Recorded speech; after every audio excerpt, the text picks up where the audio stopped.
Hey, this is Attorney Pandeli, and in this video, we talk about how to actually get a hold of USCIS. Many of you probably try to get on either calls or through chat, and it is impossible to get through USCIS just because their robotic system is just so, well, frankly, insane.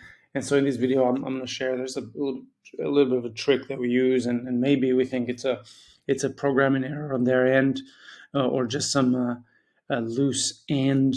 But we're hoping that this will continue to exist so that people at the very least can get access to a live human. And the same video is also applied for our internal staff. So without further ado, let's get into it. So you're going to navigate to uscis.gov, and then instead of actually calling the number, you just try to reach out to them through the chat functionality. As you scroll down, you're going to get to Ask Emma. And so where you get to Ask Emma, you will just mention something like, for example, InfoPass appointment. When you click on this, they try to schedule you for an InfoPass appointment, and then it's going to say make an InfoPass appointment. Briefly describe the reason for your appointment. The reason doesn't really matter, but you can say whatever you want here. You can even put something like this. And then they're gonna come back with something. And so at this point, it's really important that you just delete.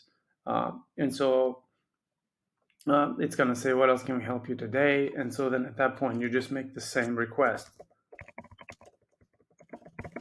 InfoPass appointment. And again, it's gonna say make an InfoPass appointment. And then here at this point, you can mention, like, for example, case expert guide.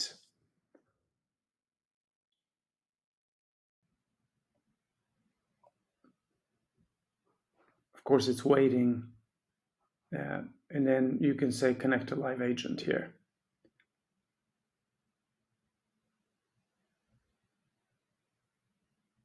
We're waiting again because our system is so slow. Again, it's going to say, would you like to connect to it? This is the final one. When it says, would you like to connect to a live agent, to a live chat representative, that's really a good sign. And so if you have an application or case filed with USCIS, then you say, yes, of course. If you don't, then it's going to be hard for you to do anything. So please enter your receipt number. And so at this point, you just enter your receipt number and continue with the rest of the prompts. And then what it's going to say is waiting for the next live agent. So that in a nutshell is how you do it.